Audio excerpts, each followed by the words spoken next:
Now let's read this question. The question says, statement 1. The changes in the ovarian cycle are induced by changes in the level of pituitary hormones. Statement 2. The secretion of LH and FSH increases gradually during the follicular phase. तो basically हमें यहाँ पे जो दो statement दे रखी है, हमें बताना है उनमें से कौन सी स्टेटमेंट करेक्ट है, या फिर ये भी बताना है अगर दोनों ही करेक्ट है या दोनों ही क्या हो सकती है, इनकरेक्ट हो सकता है, हमें आइडेंटिफाई करना। तो आइए देखते हैं इस क्वेश्चन को सॉल्व करने के लिए जो हमारे यहाँ पर की कंसेप्ट यूज होगा, that would be menstrual cycle. That would be menstrual cycle. यहाँ पर जो हम मेंस्ट्रुअल साइकिल डिस्कस करेंगे वो हम with respect to human female करेंगे, ठीक है।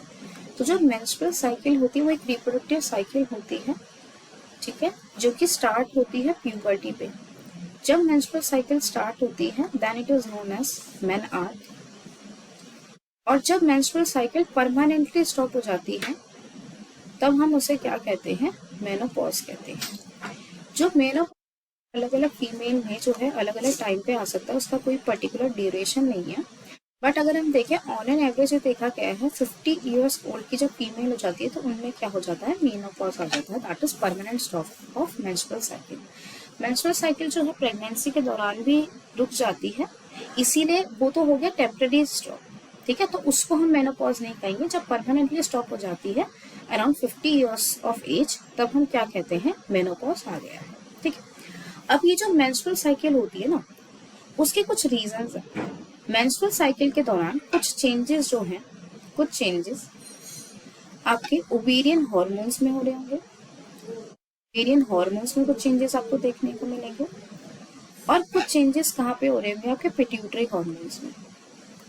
अब ओवरी के कौन से हार्मोन में चेंजेस हो रहे हैं, पिट्यूटरी के कौन से हार्मोन्स में चेंजेस हो रहे हैं, उसको हम डिस्कस करते हैं।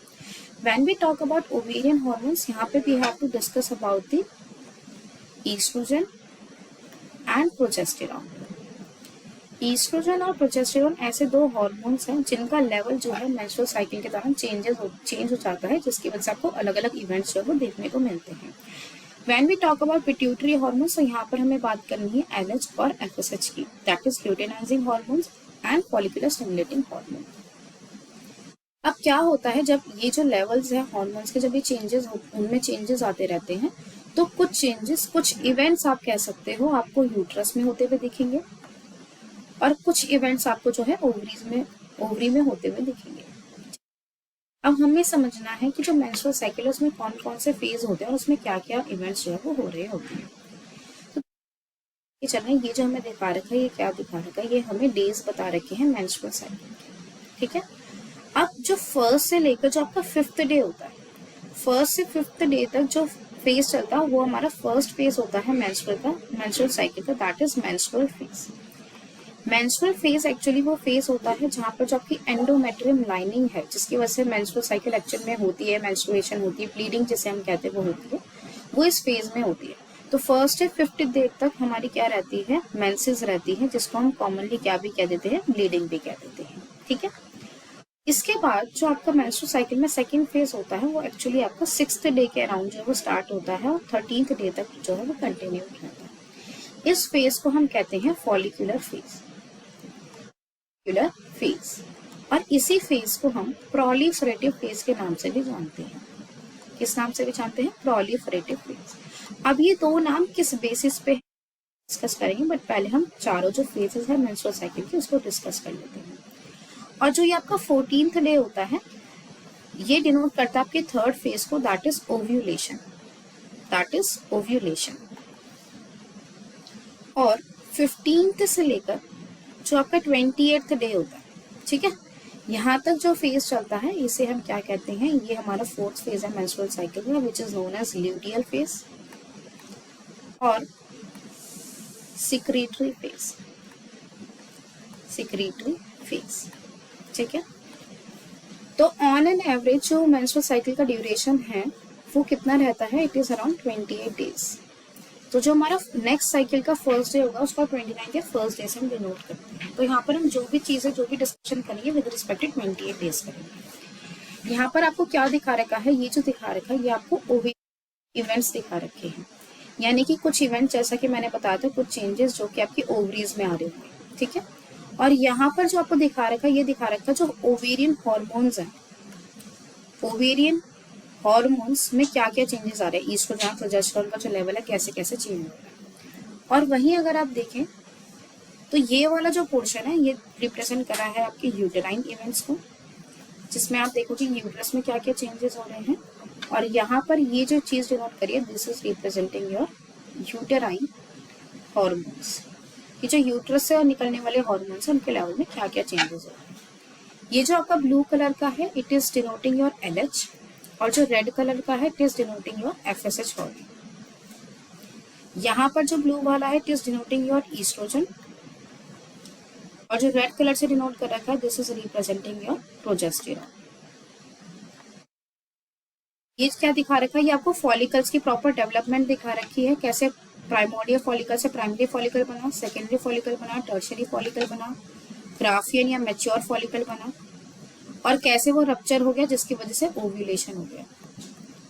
ये जो येलो कलर से दिखा रखा है this is representing your corpus luteum, जो फर्दर डिग्रेस होते हुए भी दिखा रखा है। ठीक, अब हम समझते हैं वन बाय वन चारों फेजेस को। So when we talk about menstrual cycle, तो मेंस्ट्रुअल साइकिल में जो मेंस्ट्रुअल फेज है उसमें क्या होता है, बेसिकली जो आपका ईस्ट्रोजन और प्रोजेस्टेरोन जो है, जो पहले वाली साइकिल में अपने हाई पे था, अब वो ईस्ट्रोजन प्रोजेस्टेरोन का जो लेवल है वो कम होने लगता है। जब ईस्ट्रोजन प्रोजेस्टेरोन कम होते हैं ना, तो क्या होता है, जो एंडोमेट्रियम की जो लाइनिंग है क्योंकि इतनी ज्यादा थिक हो गई थी, अब वो क्या कर जाती है, शेड ऑफ कर जाती है।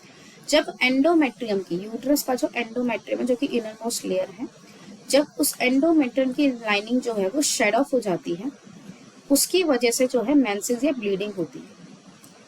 और ये जो ब्लीडिंग है वो 3 to 5 डेज तक जो है वो कंटिन्यू रहती है। हालांकि अलग अलग फीमेल्स में ये जो ड्यूरेशन है वो 7 डेज का भी हो सकता है, किसी में हो सकता है 3 डेज का ही रहे, तो ये जो ड्यूरेशन है वो भी वेरिएबल होता है।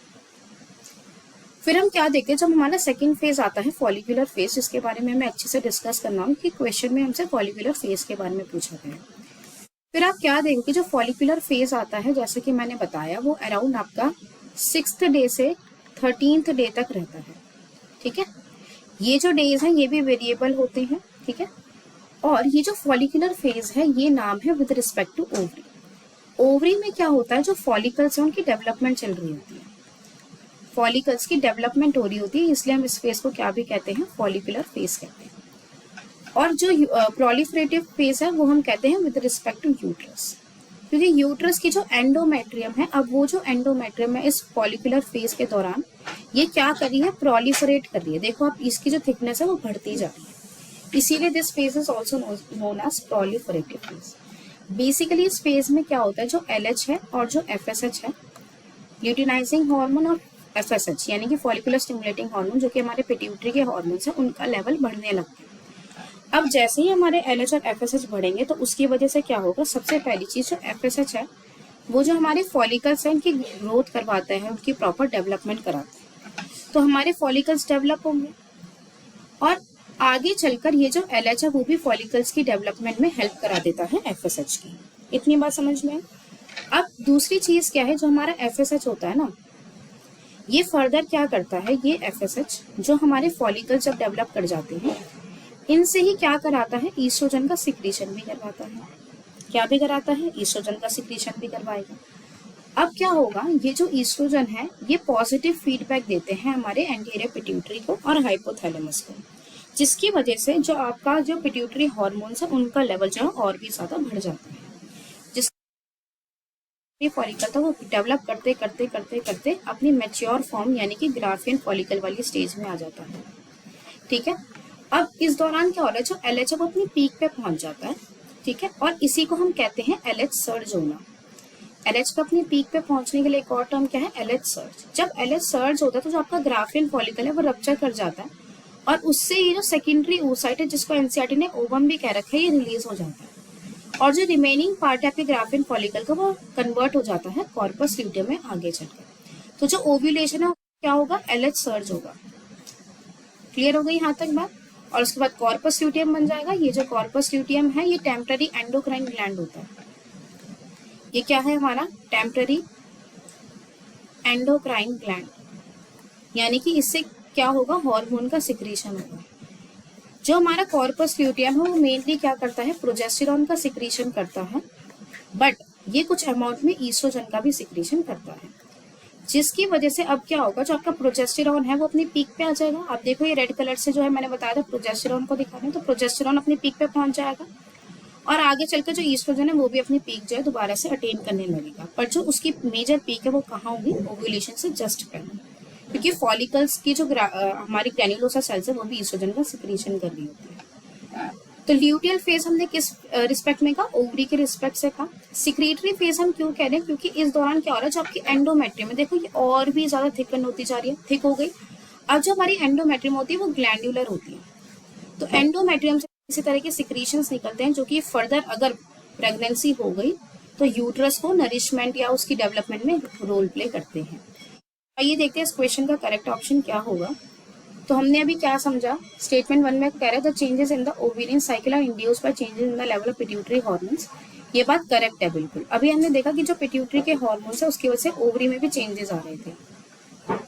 सेकंड में वो कह रहे थे secretion of LH and FSH increases gradually during the follicular phase. ये बात भी बिल्कुल करेक्ट है। अभी हमने डिस्कस करा जो एलएच और एफएसएच का लेवल है वो फॉलिकुलर फेज के दौरान बढ़ जाता है।